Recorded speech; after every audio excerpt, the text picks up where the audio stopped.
Hey guys, in this video I just want to talk to you guys on how to launch games and exit games and the different types of emulators or cores that that basically run the games. So and each emulator or each emulator type or core type has like a different way of exiting games and different hotkeys within them. So I just want to go through that stuff really quickly, and if you guys have any questions, just feel free to send us a note, and we'll try to help you guys out. So first things first, let's talk about the different systems that are available right off the bat. Let's start from the beginning here. So you have your favorite section, your previously played section, your arcade games, and you know what? As I talk about the different systems, I'll tell you what core or what is running these games. So there are two different ways of running a game on here. So you have a standalone emulator, which are emulators that specifically run a system, and then you have RetroArch cores, which basically when you launch a game, it tells another application, if you want to call it, to launch that game for you, and that other application, it's called RetroArch. It actually has its own cores, and it will launch that game using that core. So basically, RetroArch has a collection of cores, or emulators, if you want to call it, that launch the game. So two ways, standalone or RetroArch, right? Now, as I go through these systems, I'll tell you, what it's using, and it will all come together at the end. Trust me. The different hotkeys and what like what to kind of do to like save states and how to exit games. So let's just go through these systems really quickly. So you got the arcade system that uses RetroArch. And I'll tell you how you can identify whether it's within RetroArch or if it's a standalone once we launch the game. So once again, arcade is RetroArch. Dreamcast is standalone. That is Neo Geo Arcade, which is RetroArch. MAME is also RetroArch. NES is RetroArch. SNES is RetroArch. Nintendo 64 is a standalone emulator. That is Game Boy, which is RetroArch. Game Boy Color, RetroArch. That is Game Boy Advance, RetroArch. Nintendo DS, it's a standalone emulator. PlayStation, RetroArch. PSP, standalone emulator. That is Mega Drive, which is RetroArch. Master System, which is RetroArch. Game Gear, RetroArch. That I believe is PC Engine, TurboGrafx 16. Well, actually, they're both kind of the same. One, in North America, it's called TurboGrafx 16. In Europe or outside of North America, it was PC Engine. That is PC Engine. WonderSwan, Atari, and then you have your scripts or your settings, if you want to call it. And in here, there's a whole bunch of different scripts that we have to do, configuration saves and configure your Wi-Fi, a whole bunch of other stuff, primarily for troubleshooting and also updating this unit as well. So that's that in a nutshell. So let's talk about the differences in RetroArch and standalone, and how to launch a game and actually exit the game. So launching a game is exactly the same for all systems. You navigate to the system you want to launch. You push A to select it, and once you select it, you are in the game list view. And then here you can navigate to the game that you want, and then you have the options at the bottom as to how or what you can do. So we want to launch this game, so Final Fight. Now, just note, I'm in arcade, so if any of you, guys have actually been to an arcade, I'm sure you have, you'll know that you have to insert quarters to play games, right? You know, it's an arcade cabinet. So obviously, you know, these games that are being run here are the exact games that are in those cabinets. And what you have to do is actually insert quarters, and there's a virtual button to do that. So anyways, Final Fight, let's do that. Arcade version. I'm going to push, I've highlighted the game, and then I'm going to push A to actually select the game. So once it loads, and then you'll see at the bottom left here, there's this teal, green, blue little bar there that says Odorico Webpens Connected. That, when you see that, then you know that the game is run by using RetroArch.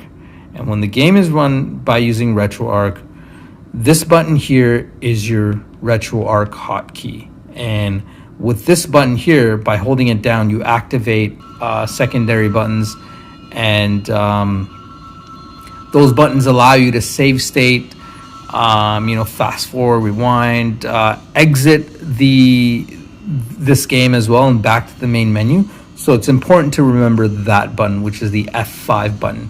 Once again, in my previous video, I told you about the universal hotkey, which is the F2 button. And like I said before, you can hold that down at any place, whether it's in the system view, game list view, or in game itself, and turn the volume down or the brightness down. So let's just hit left to turn the volume down.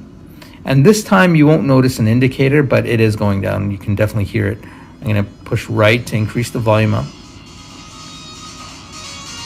So let me just bring the volume back down so that way you can hear me. And then the brightness, once again, hit the F2 button and then push down. Right? So that turns the brightness down. I'm going to hit the F2 button, hold the F2 button, and then push up to increase the brightness. Now, you're in arcades, right? So in all systems, every system is consistent with the F3 button and the F4 button being your select and start. So it doesn't matter, you know, if you're in Sega Genesis or if you're in, you know, arcade or an N64, these are always set as select and start. Now in arcade systems, whether it's a Neo Geo or arcade itself, you have to use the select button to insert coins. So as you can see here, it's saying insert coin. I'm going to push right. So I've inserted coins, and then I'm going to push start to actually play the game. Let's be Hagar.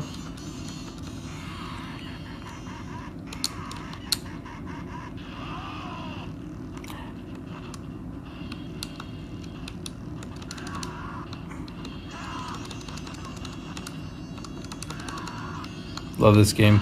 All right, so say you know, you're done with this game and you want to play something else. So what you can do now is, like I said, you know, the hotkey is very important. The RetroArch hotkey is very important.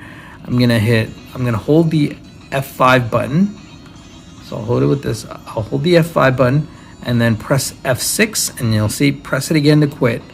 So while holding F5, I pressed F6 twice, and that allowed me to get out of the game. Okay, so that's how you enter a game, you know, with arcade, and that's how you exit a game with arcade. The other thing too, you know what? I'll go through the different systems in how to enter and exit the game, and then we'll do a little thing on saving state, because each game is well, not each game, but it's different between the standalone emulators and the RetroArch cores on how you save states. So I'm going to push B to get out. So there's that. Now, Dreamcast games, it's a standalone emulator. Now, just note that we don't officially support Dreamcast on here. We did put it on here because the games do run. There's actually a few games that run really well for the most part, but the problem is on exiting the game, it's gonna make it look like the system has hung, like it'll just freeze for about like 15 seconds, 30 seconds. but it's having trouble saving the state, so that way when you go back into the game, it'll continue on from where you left off. So that's the issue with that, with Dreamcast. But I'll show you, entering the game and exiting as to how it what the experience is like. So in Dreamcast, I've highlighted the system. I navigated to it, and then I'm going to select it by pushing A, and then I am going to choose Soul Calibur. So I've navigated to Soul Calibur, and then I'm going to launch the game by pushing A.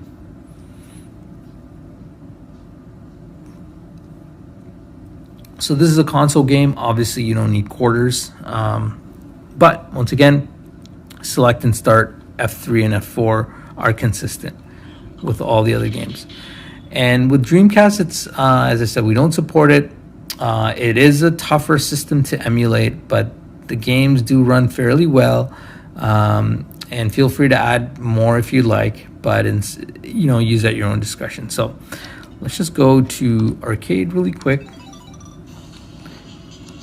Yeah, I don't know if you noticed that little bit of stuttering, but while in game, I find that it hangs, for the initial move or whatnot, and then it's okay for the most part. It's actually playable. I'll show you. So it may freeze here. Guess not. So yeah, so you're playing the game, and now you want to exit. So all standalone emulators, instead of pushing F5 and F6 to exit for RetroArch, for standalone emulators, meaning for N64, Dreamcast, Nintendo DS, PlayStation, PSP, PlayStation Portable, the button that you want to use to actually exit the game is F1. So I'm going to push that. But remember what I said about Dreamcast, it's going to hang for a bit. So, right? So it just looks like that. It's going to take about 30 seconds, maybe a minute, 15, who knows? So I'm just going to pause the video until it comes back up. All right, so it came back up and it went right to the screen. So it kind of crashes the emulator itself, but it's not a big deal. One thing to note, that just know that these things are computers. Essentially, they have a processor, RAM, all that stuff. It is running a custom version of a Linux operating system, Arch Linux actually, and they do need reboots, just to clear the memory and whatnot. So just keep that in mind. Now, so we've done Dreamcast. Neo Geo, it's using RetroArch, so I'm just going to go in and show you how that works. It's exactly the way we did with arcade. It behaves the exact same way. So if I go to, I don't know, Baseball Stars 2, I'm going to push A to select the game, and it's going to launch. With Neo Geo, if you guys are you just noticed that bar, that that it's being used by with RetroArch. So once again, because it's Neo Geo Arcade, you got to insert quarters, right? And you play the game. And if you want to exit it, then with RetroArch, you got to hold down F5 and then F6 and then F6 again while holding F5. So that's how you exit the game. I'm gonna hit B to get out. Let's go down to MAME. MAME is RetroArch, so it's exactly the same as the previous RetroArch examples that we did. NES is the same, SNES the same, N64 similar to similar experience on how to exit as Dreamcast, but this one it doesn't hang. So I'll show you how that works. So if I'm gonna go here, you know what? Mario Kart's pretty quick to load. There's not an intro, which I mean. It's quick to load anyway. I'm going to highlight the game. I'm going to push A to launch. And that will get into the game itself. And you'll notice that there isn't that green bar that we saw with all the other RetroArch cores. So that's how you know it's a standalone emulator. So I'm going to, once again, select and start. are universal, and once again, the universal hotkey is F2. You can increase the volume, decrease the volume. I'm going to push start. So N64, there's a good list of titles that run well. Obviously, there's still a many games that don't, like GoldenEye. That's really difficult to emulate. So let me go ahead and go here. Oh, it's this button here. Sorry. So before I get to actual gameplay, I just want to talk about the controls here for a sec. Now, if you could recall, with an N64 controller, you had the D-pad, and then you had the analog stick, which is kind of like in the middle, and then you had your L, you had your R, and then you had a trigger button, right, where the analog stick was. That is, I believe, I think R2 or L2 or L1. You just kind of have to play and figure it out, but for the most part, it's consistent. Obviously, the button layout is not similar to an N64 controller, but you have your, I believe this was the B, A button, and then C left, C down, I think that's C up, and then C right. Anyways, as you play, you'll figure it out. Now, let's go ahead and play it for a bit. Let's choose, and sorry about the lighting. My timer went off, and my Google Home just turned off the lighting on the right. Sorry, I'll turn that back on in a sec. So let's choose a.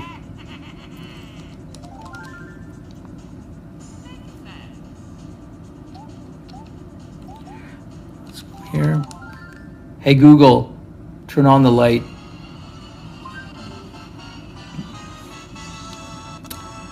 Right, so I think that's the gas here. And then if you could remember in N64 Mario Kart, you use the analog stick to control. It's a bit hard for me to actually play through a screen, but I'll try anyway. Yep, so the L1 is the trigger button, or the Z button on the controller of an N64.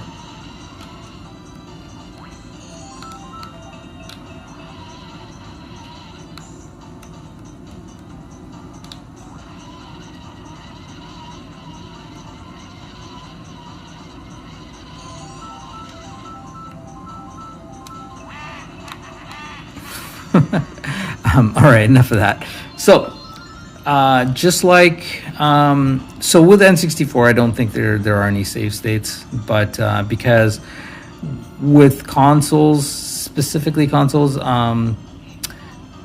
N64, you had that, like the save pack or whatever, that you'd put under the controller to do your save games on.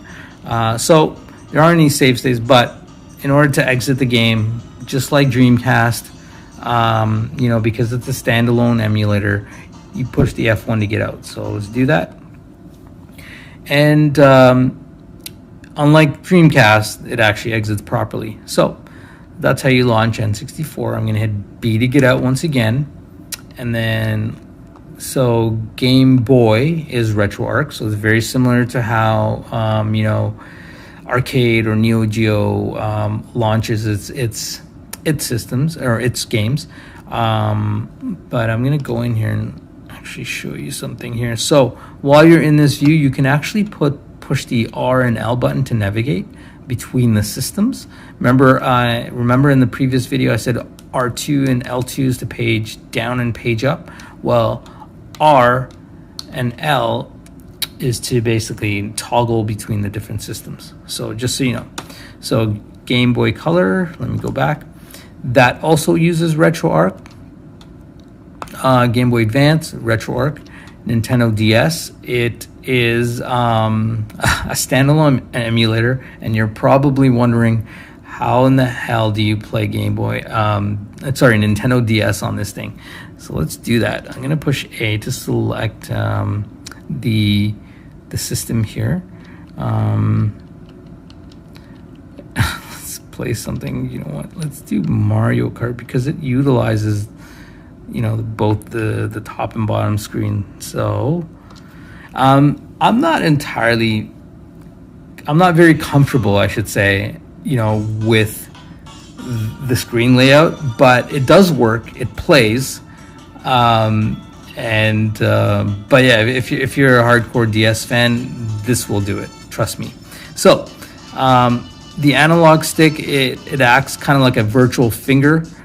Just note that the top here, top left of the I guess the pen, whatever, is the actual touch point. So if you want to select anything, you would have to navigate to the top and then select it.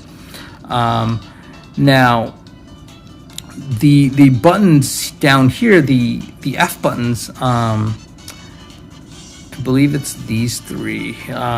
They're responsible for switching between the screens. So if I push, oh, that actually pushed start. Okay, yeah. So as you can see, that switches the screen. So if you want to toggle between that, you can reverse the orientation of the screen by doing that, or you can go into one of the screens and then reverse the orientation that way. So you know, get out of here. So I'm gonna single player. Do I push this? No. A, yep. There we go. And then if you want to see what's on the other screen, it's telling you to select mode. If you want to see how the thing looks, it's like that. So I'm going to push that again to get back into there, and then I'll push that to go down to the bottom screen. Let's choose Grand Prix, and you can still do this too, right? It's really game dependent if the game itself allows you to navigate that way. I'm going to push that, choose that. I'm just going to, I don't need to navigate the pen that way. So let's say okay. All right, so I think is this okay, so it's this one here. So I switched the screen. Oh, sorry, that's reverse. All right.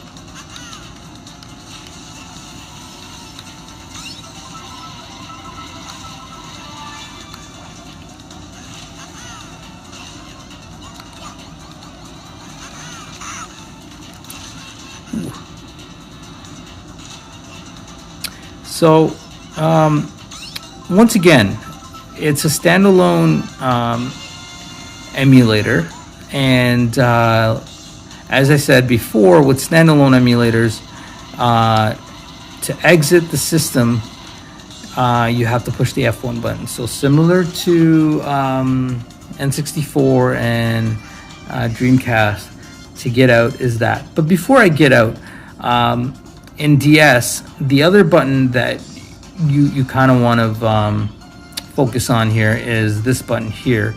If you push that, that actually pushes start. So sorry, my bad. Actually, it's right here. F1. I apologize. I don't really use DS, so it's one of those. Just play around with it. So this is your main menu for the emulator itself, and here you can do a whole bunch of stuff. And I know it's tiny, but that's just how the devs have created this interface. It was never meant to be on a system like this, but the dev guys have worked really hard to port this over. So I'm sure, you know, in the future there will be some improvements here. But it's really tiny. But I think the first part there says change options. Then you have configure controls, configure firmware, cheats, save states, load state, load new game, restart game, return to game, and then finally the bottom one is actually exit Drastic, which is the emulator that's running Nintendo DS. So that's how you would exit out of Nintendo DS. You would have to push F1 and then navigate down to exit Drastic, and then once you want to exit, I believe it's the A button, and then voila, you're out of there. So Nintendo DS is a bit, you know, a bit different. because it's a different handheld in itself with the dual screens and the touchscreen capability, but it does run it. The only thing is some games require some button configuration, and it's something that we're going to deploy in the future once we get more and more help with this sort of stuff. Once you're on Wi-Fi and you do a system update, we are able to deploy those things to you. Actually, we do that now with a lot of the PSP stuff, and we'll get to that in a second. But yes, we do send updates to this, and if we get more people on it, it's even better. So that's DS. Let's hit the B button. Let's go to PlayStation. Actually, before I go to PlayStation's RetroArch. It's very similar to the other stuff anyway. So the other standalone emulator is PSP. I'm actually going to go in there and show you what that's about. So I'll navigate to the system, push A to get in, and then you can select the game. I'm going to choose Tekken. It's fairly quick to load because there isn't like a huge intro, and like something like even Dragon Ball is pretty good to load, quick to load, but something like, you know, Kingdom Hearts or God of War, Naruto is not too bad. Crisis Core, like I think Crisis Core is like 10-minute minimum intro to even get into gameplay. But let's do Tekken. So as I was saying with PSP, it's one of the harder systems to emulate, but we do send configuration and cheat updates to this, so that way the games do run a lot better than if you were to just copy the games or upload the games to the system. It's there's these games here, but there's actually probably 20 more games that we've already deployed updates for. So if you were to add any of those 20 games, you wouldn't have to make any changes to the configuration because it's already there. But let's just go into Tekken and I'll show you how to kind of get out and save states and whatnot. So I'm going to push, I'm going to select Tekken, and I'm going to launch it by pushing A. And I'm going to push OK.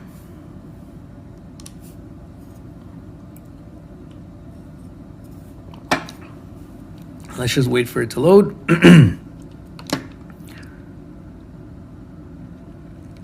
So with PSP, once again, universal hotkey, you can use that, you know, for the volume and brightness, right? Just leave it there.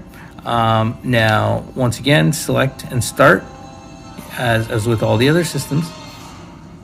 But the button for PSP hotkey is the F6 button. So if I push that, that will take me into where I can save a state or where I can modify the game settings, your cheats and all that. One thing to note, I can use this to navigate to game settings, and I'm going to push B. All these things have already been done for you. They are set so the game runs fairly well for this specific game. Now, if you have a better configuration, if you think that the game runs a lot better with other tweaks and mods in here, then please feel free to do it. It's, you know, by all means do it. But if, you know, even share it with us and we can actually deploy your changes to everybody. If we think that after testing and it does work really well, then thank you very much. But I would suggest not touching any of this stuff here because it's already set. If you see that the game isn't running well, then maybe, you know, do some Google searches. You'll find a lot of tutorials and guides out there, you know, for specific games and how the configurations are done for them in PSP. So I'm just going to go back, and then I'm just going to continue back into the game. So let's push start.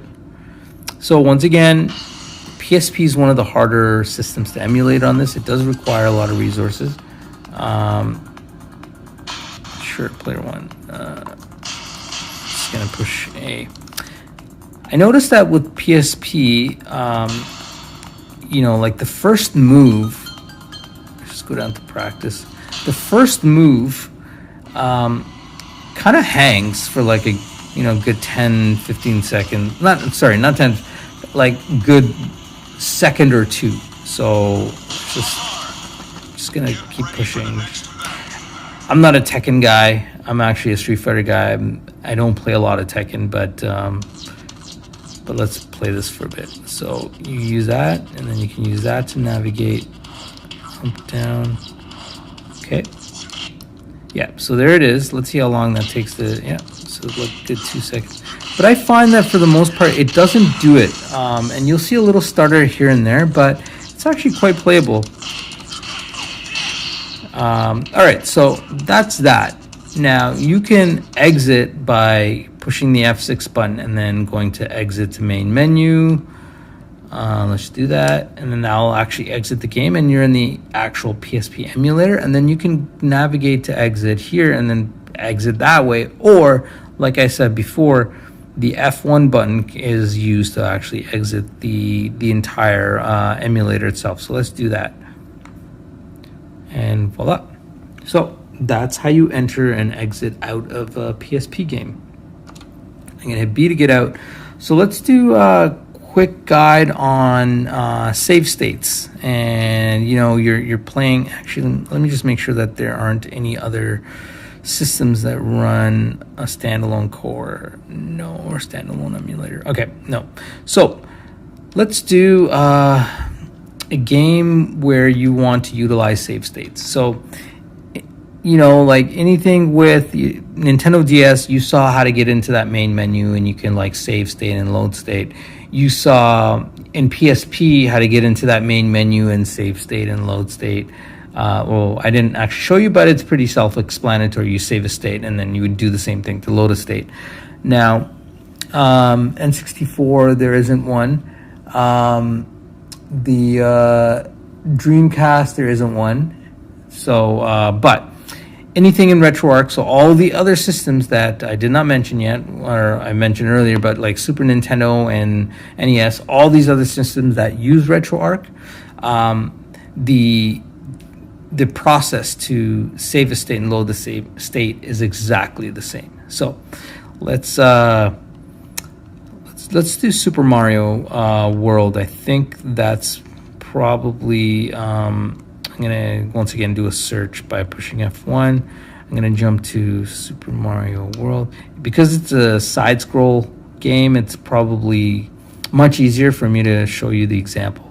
So I'm gonna highlight S or navigate to S or go to S and then push A to select, and that will take me down to the first game that starts with an S. I should have probably done T, but let's just navigate down using R2. I'm paging down. Oh, I'm at tennis. Super Mario World. Mario Kart. There it is. Now, here I've highlighted the game. I'm going to push A to launch it. And once I launch it, you'll see at the bottom left, once again, there's going to be that blue teal bar. And as soon as I see that, I know I'm using RetroArch to launch this game. Now, once again, this is the universal hotkey. You can adjust the volume and brightness. But remember what I said about RetroArch and the RetroArch hotkey, which is the F5 button. And that's the button you want to use to do everything, like exit the game, save states, and whatnot, right? Now, you can actually go into the RetroArch main menu as well, and I'll get to that in a second. And in that menu and what you can do in there. But first, let's do this save state. So hold down F5. And first thing you want to do, actually I'll stop. First thing you want to do is determine which save slot you're in, because every game you have, I don't remember, I think 12 save slots. So you can have up to 12 different states in a game. So 12 different places where you can save the game at for every game. So not just all games. For each game you have 12 different save states. So first thing you want to know is determine which save state you want to save your state. right? And then you can save it, and then you can load it. And then what you can do after that is you can leave that save state and then choose another save state and then save another slot in there in case you didn't want to overwrite that first one. I feel like I'm talking in, like it feels like a tongue twister because I'm going to save state a lot. So please bear with me. But all this will come together at the end once you see the example. So first things first, let's actually play some game, play a bit of the game so there's a little bit of progress, and to, at least we have an example of where we can be and what we can do there. So once again, select and start as with all the other systems. And then let's go ahead and choose that. And choose player one player.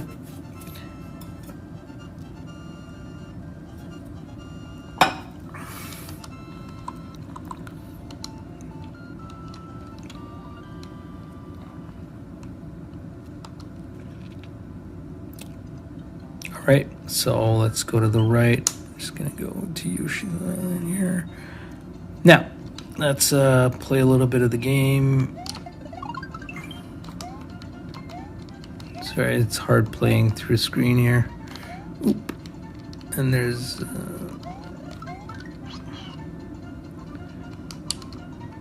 So I'm like, you know what? I like this part. I've made some accomplishments here. I got on Yoshi. I got an extra life. So I really like where I am, and I want to be able to load the game let's say if I'm on the subway and I got to get off the subway or the bus, and I want to be able to come back to this exact point after I turn the unit back on. That's pretty much why you want to use save states. But yeah, in order to do that, first things first, let's figure out what slot we're in. As I said before, there are, I think, up to 12 save slots. So we need to pick a slot first before we can save into it. So let's push the F5 button. You can push the up D-pad and it tells you you're in slot 1 now. If I push the down on the D-pad, it's going to tell you I'm in slot 0. So slot 0 is actually the very first save slot. So I'm going to go back up and then down, just to show you guys. So I'm in slot 0 now. And I want to save this specific moment in the game into slot 0. So I'm going to hold down the F5 button, and I'm going to push the R button, that button there. And once I do that while holding down F5, the RetroArch hotkey, it's going to tell me save state to slot 0 with a check mark, meaning I've done that. So let's go here and oh no, oh darn it, oh no, I lost, oh no, oh no, I lost you, oh jeez, oh no, I lost Yoshi, and let me die. So I'm like, you know what, I want to get back to that point again. I don't want to start the stage from scratch. So let's load that point in game. So once again, you hold F5, and we know we're already in slot 0. So because we didn't change the slot, and we can load that state, at any time by pushing F5, and then instead of R, I'm going to push L to load the state. And then that took me, it says loaded state from slot 0. That took me right back to that exact point, exact moment of the game where I save slot. So let's show you how you can utilize multiple save states. So I'm gonna just go ahead.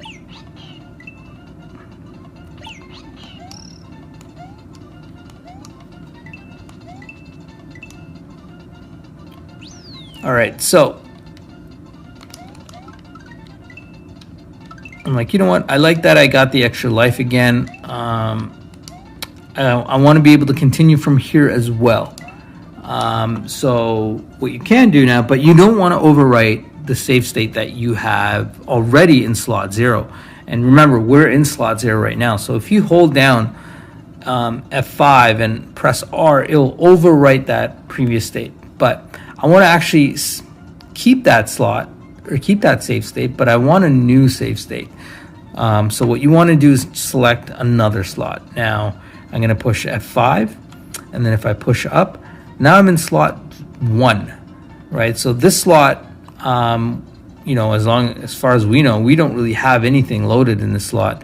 You can test that by pushing, well, I wouldn't recommend doing it in case if there is something here, you'll lose the progress. But if you're like, you know what, I don't care, that's an empty slot.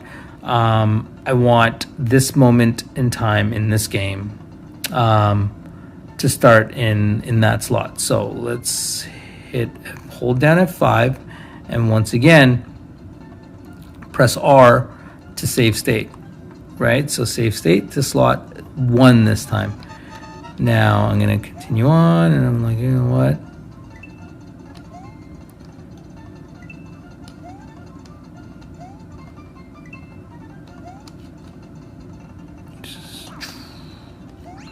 So I'm like, you know what? I missed a lot of coins. I wanted to do a few more things. Let's start back again. So remember, we're in slot 1 right now. So I'm going to hold down F5, and then I'm going to push L. And then voila, we're right back to that slot in slot 1. So that safe state in slot 1. But if you're like, you know what? I wasted a lot of time. I actually like the previous state, or I want to accomplish a few more things. So I want to go back. So what you can do is hold down F5, and let's go back to slot 0 and load the state from slot 0. So I'm holding down F5, and then I'm going to push down to go from slot 1 to slot 0. And now, while still holding F5, I'm going to push L. And now I'm actually back to, at an earlier part or a different slot of the game. So now, oh, I'm trying to land on him. It's hard playing through the screen. So that's that. Now, the other thing you can do here is access RetroArch menu itself, where you can do a lot more things. Feel free to kind of, explore in there, but typically you don't want to. There, you can do things like change up shaders, assign the hotkeys to whatever you want, because we actually did this ourselves, made this the hotkey and did the the save state and load state, but you can actually change that to whatever you want. But to get into the RetroArch main menu, you have to hold down select and start, right? And that will take you into the quick menu, which is options or menus specific to the game that you're in right now. So you can resume the game, restart, close the content, take a screenshot. You got your save states. You have the options for that game. Feel free to explore. There's a lot of stuff here, cheats and whatnot. So that's just the specifics or specific options for this game and this game only. But if you push the B button here, that will take you up one menu to the main menu of RetroArch, and here you can do a lot more things like adjust the core settings, the video settings, the audio settings.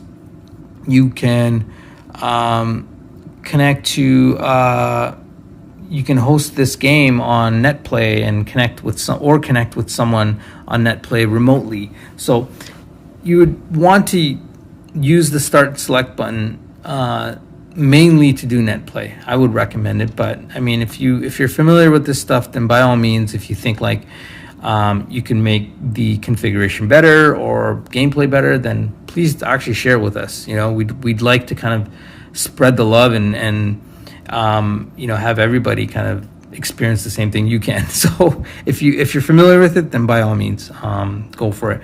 Now, to get out of here, you can actually quit the game if you go down to here, or you can actually go in here and then resume the game. And then once again, like we did before with RetroArch, to quit the game is you hold down F5 and then you push that F6 twice. So yeah, so that's how you kind of get in and out of the game, save states and whatnot. Now, to shut down, actually before we do shut down, I'm just going to show you how to sleep the unit. So to sleep, you just push the power button once, and then you'll notice that the unit just goes to sleep. And while it's sleeping, you see the light that it's still on.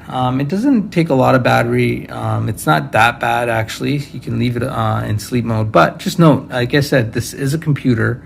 It does need a reboot every once in a while. It does need a shutdown every once in a while to kind of clear the cache or whatever it is. But one thing you want to do if you do have it in sleep, you can just turn it back on by just tapping the power button. So remember to turn on when we in the previous video, I should hold it down for half a second to actually turn it on. If you need to turn it back up or if you need to wake it up, just press it, and then that will actually wake up the unit.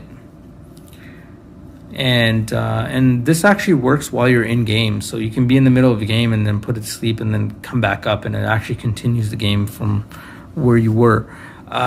So that's how you put it in sleep and wake up. The other thing you can do is turn off the unit here as well. So actually, if you're having issues or if you're experiencing issues on certain games and whatnot, if you see lags and you know that it was working before, try a restart of the actual system. That tends to help a lot.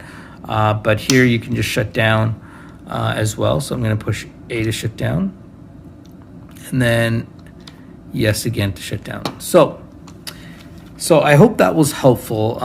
That's basically it for this thing. The other thing you may want to do is change the name in RetroArch, but I'll do another video on NetPlay and cover that part as well, and how to do all those things in RetroArch and changing your names and connecting to a Wi-Fi network and whatnot. So yeah, so I hope this is helpful, and if you guys have any questions, then feel free to reach out to us.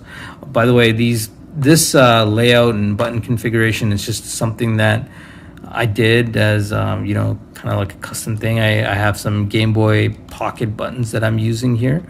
It was a bit of a pain getting it in there. You had to shave off the edges, and also I had to push really hard, so I had to kind of like put some rubber, like little thin rubber inserts at the back to kind of make sure the buttons actually get activated, because before I had to like really push down. The D-pad it's not to my liking. I mean, some people like it, but I feel like it's not to my liking in terms of, you know, when I have to play Street Fighter, I don't really like this. I kind of like it to be a little higher. Also, that is just, you know, the screen protector that's coming off. But yeah, anyways, thanks guys for watching, and stay tuned for the next one.